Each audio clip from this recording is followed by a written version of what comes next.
Hi guys, it's been a while since I had to record a YouTube, but I can't see you, so I'm doing it this way. Don't mind the chainsawing in the background. There's not been a time all day today where it hasn't really been going on and off, so I apologize for the chainsawing. They are taking down some bushes around my house and it's a little bit annoying, but I wanted to film this lesson for you guys because I think you will find this fun, and also it would be really helpful to our class to sort of start organizing our books. So one of the things Miss Klinenberg and I did in the time that there was a break between school and summer school was sort of start to organize the classroom a little bit. And one of the things we wanted to do is make the books feel more of like a library or a bookstore feel, to sort of make them inviting to you guys, and have you guys see things that maybe you wouldn't have noticed before. So you might notice there was like a magazine rack that we put in. We tried to like prop up some books to sort of highlight them, put them on display. We would rotate them out. And another thing we want to do is sort them by genre. And I feel like you guys probably have heard me talk about genre. A genre is just a category of story, a category of a piece of literature or a book. It's a genre. Each genre has certain characteristics. So something might lend you to believe that this story would fit in the genre of historical fiction, for example. Historical fiction's usually a pretty easy one to figure out because it's set in a historical period and often revolves around a sort of situation in history. So some historical fiction novels that you might be familiar with, like Number of the Stars, that takes a lot of historical fiction, is actually about World War II. That's a pretty significant time in world history. So Number of the Stars is a World War II historical fiction. Actually, Rascal, that you guys read with Miss Klinenberg, that would count as historical fiction, basically because it was set a long time ago. Let's see, what else did we read this year? Okay, I'm not thinking of any off the top of my head, but I know I read you guys a historical fiction. I just don't remember which one. Anyway, basically something that takes place in history. Another category, or another genre, a way to categorize a book, is fantasy. And if we were in person, you could probably give me some ideas of things that would let you know a book is fantasy, right? Animals that talk, or magic powers, or sort of mythical beings, or something taking place in another universe. Those would fall under the category of fantasy.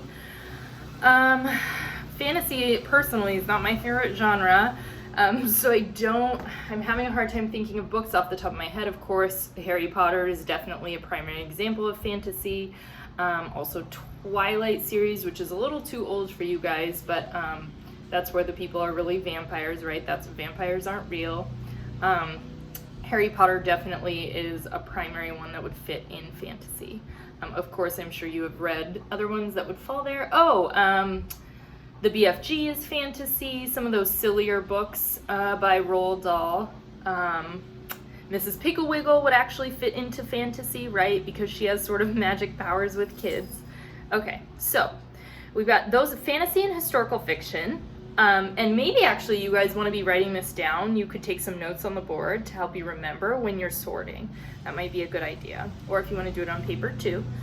The next category would be mystery, is a lot of times how you'll see it. And basically that is the characters are solving sort of a puzzling event or situation. A lot of times there's a little bit of suspense. You don't know what's going to happen next. There's something unknown, maybe a crime.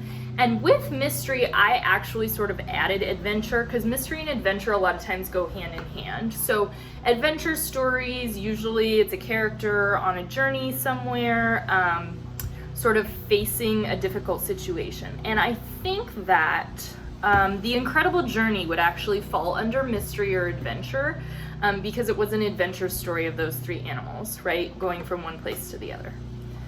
And the next one, it's actually my personal favorite, is realistic fiction. which is, realistic fiction is just basically a story that's set in relatively modern time, and the characters are involved in events that could happen. So writers of realistic fiction often base their writing on things in reality that have happened to them or happened to a friend, but then they do this thing where they embellish to make the story interesting. But theoretically, realistic fiction means that the story could have happened. Usually not exactly how it's told in the story, otherwise that would make it nonfiction. But anyway, realistic fiction is just stories of people. So like George that we read this year is realistic fiction. Gosh, a lot of books actually that you guys have read probably are realistic fiction. I'm trying to think of ones I've recommended. I feel like both of you actually, never mind, I'll give you this challenge at the end based on books that I think you both have read. So realistic fiction is basically a story that could happen. Tales of a Fourth Grade Nothing, right, where there's this crazy little kid named Fudge and he does all this stuff, and the brother Peter. Yes, the stuff Fudge does is pretty crazy. So like eating a turtle, for example, it still falls under realistic fiction because theoretically that could happen, although it is unlikely. All right, and last but not least, another one that is not my personal favorite that I could read more of is science fiction. Science fiction novels take place in the future. They often have technology. Sometimes they take place in space. They are usually in a different universe or world or dimension, and set in the future is a really big way you can differentiate between fantasy and science fiction. All right, so I just pulled a couple books that I had at my house that you guys might be able to read. Generally, they are more middle school books, but what I'm going to do is what I'm going to ask you guys to do with some of the books on our shelves. So, as you know, with a paperback novel, on the back, they have what's called a summary, or a fancy word for summary is synopsis. On the back, it will tell you a little bit about what the story is about. Now, in a hardcover book, a lot of times you will find the synopsis right here on the front page if this book were hardcover. I don't have any hardcover books sitting in my immediate reach, so for these books that I'm showing you, the synopsis is on the back. So I'm actually only going to read you guys the first paragraph of this one, and I want you in your brains as I'm reading it to think, which category is it? Is it fantasy? Is it historical fiction? Is it mystery or adventure? Realistic fiction? Or science fiction? So it says, Amsterdam, 1943. Haneke spends her days finding and delivering sought-after black market goods to paying customers, nights hiding the true nature of her work from her concerned parents, and every waking moment mourning her boyfriend, who was killed on the Dutch front lines when the German army invaded. Her illegal work keeps her family afloat, and Haneke also likes to think of it as a small act of rebellion against the Nazis. Okay, I know you guys know.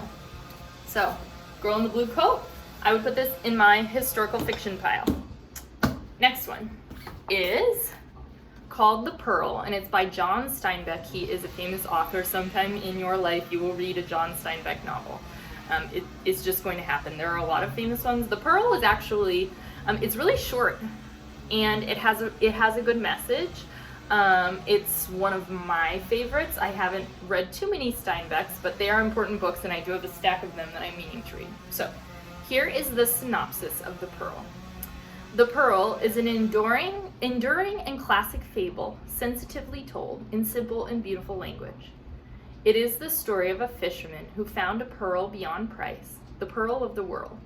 With the pearl, he hoped to buy peace and happiness for himself, his wife, and their little son. Instead, he found that peace and happiness are not to be purchased. They are themselves pearls beyond price. So that one's a little trickier. You're probably narrowed it down, so it's not fantasy and it's not science fiction, and it's probably not mystery or adventure, right?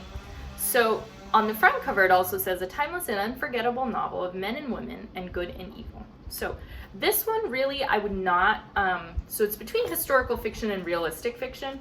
And here's how I would put it in the category of realistic fiction, only because the story is not set around a specific historical event. So while it does take place in like a past time period, the central conflict of the story is about this pearl, and not really the setting of the story or what's going on in the time of the world isn't essential to the story. So this is an example of realistic fiction. All right, now we've got The Giver. This is actually a really, really good story. I think you might wind up reading it in middle school, or maybe even sooner. I would recommend it at some point in your life. I hadn't actually read it until I started teaching middle school, and I really, really enjoyed it. So here's the synopsis of The Giver.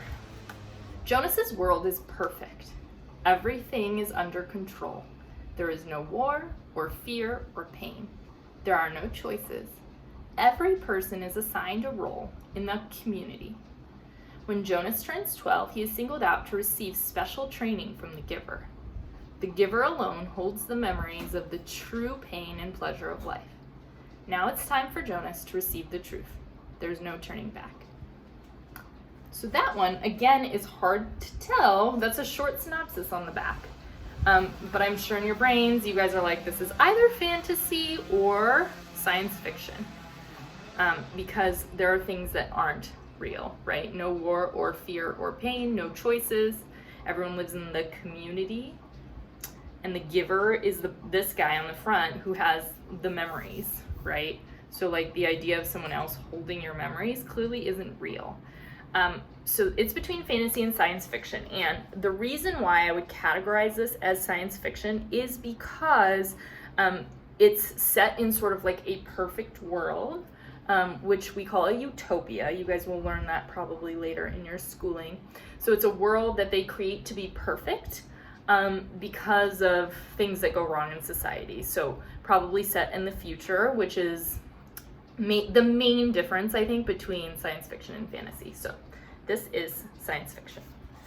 All right, last but not least, and I don't have one from every category, so that's a hint. These are just the ones that I pulled at my house, and you guys will come across all the genres that we talked about as you look at our book selection. So this one is called The Absolutely True Diary of a Part-Time Indian. Junior is a budding cartoonist growing up on the Spokane Indian Reservation. Born with a variety of medical problems, he is picked on by everyone but his best friend. Determined to receive a good education, Junior leaves the res to attend an all-white school in the neighboring farm town where the only other Indian is the school mascot. Despite being condemned as a traitor to his people and enduring great tragedies, Junior attacks life with wit and humor and discovers a strength inside of himself that he never knew existed. Inspired by his own experiences growing up, award-winning author Sherman Alexie chronicles the contemporary adolescence of one unlucky boy trying to rise above the life everyone expects him to live. Okay, so this one, I think you know for sure, because he based it somewhat on his experiences. Not all of it is true, right? But I told you guys that authors often write about things they're familiar with, right? And then they embellish to make it more interesting. So this is not like his exact life, but he did get some ideas from his own life, right? So ding, ding, ding, this is another realistic fiction. So we've got realistic fiction, we've got a science fiction, another realistic fiction, and a historical fiction. And if Miss Klinenberg were doing this, she'd certainly have Harry Potter for you guys to look at, and that would go in the category of fantasy. And then mystery or adventure, so definitely, what did we say? Oh, I said The Incredible Journey, a story like Hatchet would fall under mystery or adventure. Island of the Blue Dolphins, which you guys have heard of, likely. I think I read it. Maybe I read it. I don't know if I read it to you. Anyway, Island of the Blue Dolphins, I think, is more mystery adventure than it is historical fiction. While it did take place a long time ago, it sort of centers, the conflict isn't doesn't have to do with how long ago it took place. It really has to do with more her surviving on the island. So I think that one I would put in adventure, but you could make an argument for historical fiction. Let's see, what else did we read? I think you both read Bridge to Terabithia. As I recall, there is a little bit of fantasy there, like being transported to another world, right? Lion, the Witch, and the Wardrobe would also be fantasy. So anyway, those are just some of the categories. Now, what I'm going to ask you guys to do is, we have a lot of chapter books, like books that are kind of like this, right? Right underneath where our grammar boxes are. So what I'm going to ask you to do is, just when you have some free time, and I think it will be fun, and you guys, you're very confident readers, you guys read a lot, and you're a good team. So what I want you to do when you have some spare time is start going through the books on those shelves and sort of putting them in piles. A fantasy pile, and a historical fiction pile, and a mystery adventure pile, and a realistic fiction pile, and a science fiction pile. And then what we're going to do is we're going to sort of revamp our classroom library so that if you say, oh, I'm really in the mood for a fantasy story, I want to get away from reality, Miss Klinenberg and I can kind of direct you. Also, you will have an idea, like, oh, I really like science fiction novels. You will know where to go in the classroom to find that kind of book. So it won't only be helpful for you guys, it'll be helpful for all the future readers at the Children's Place. So I would really, really like your help. I think this is also very good practice for sort of literature and reading. As you go into middle school, a lot of what you'll do will be based on these genres. You'll be reading novels, right? I'm sure you'll talk about genres at the beginning of the year. So this is just getting you familiar with them in a realistic, practical life way where we're gonna actually organize the classroom. Okay, you guys, thanks so much. This got a little long, and I'm sure you were patient with the chainsawing. Of course, now it's stopped that I'm done. But anyway, I miss you, and I hope you are having fun in summer school, and I'll see you soon.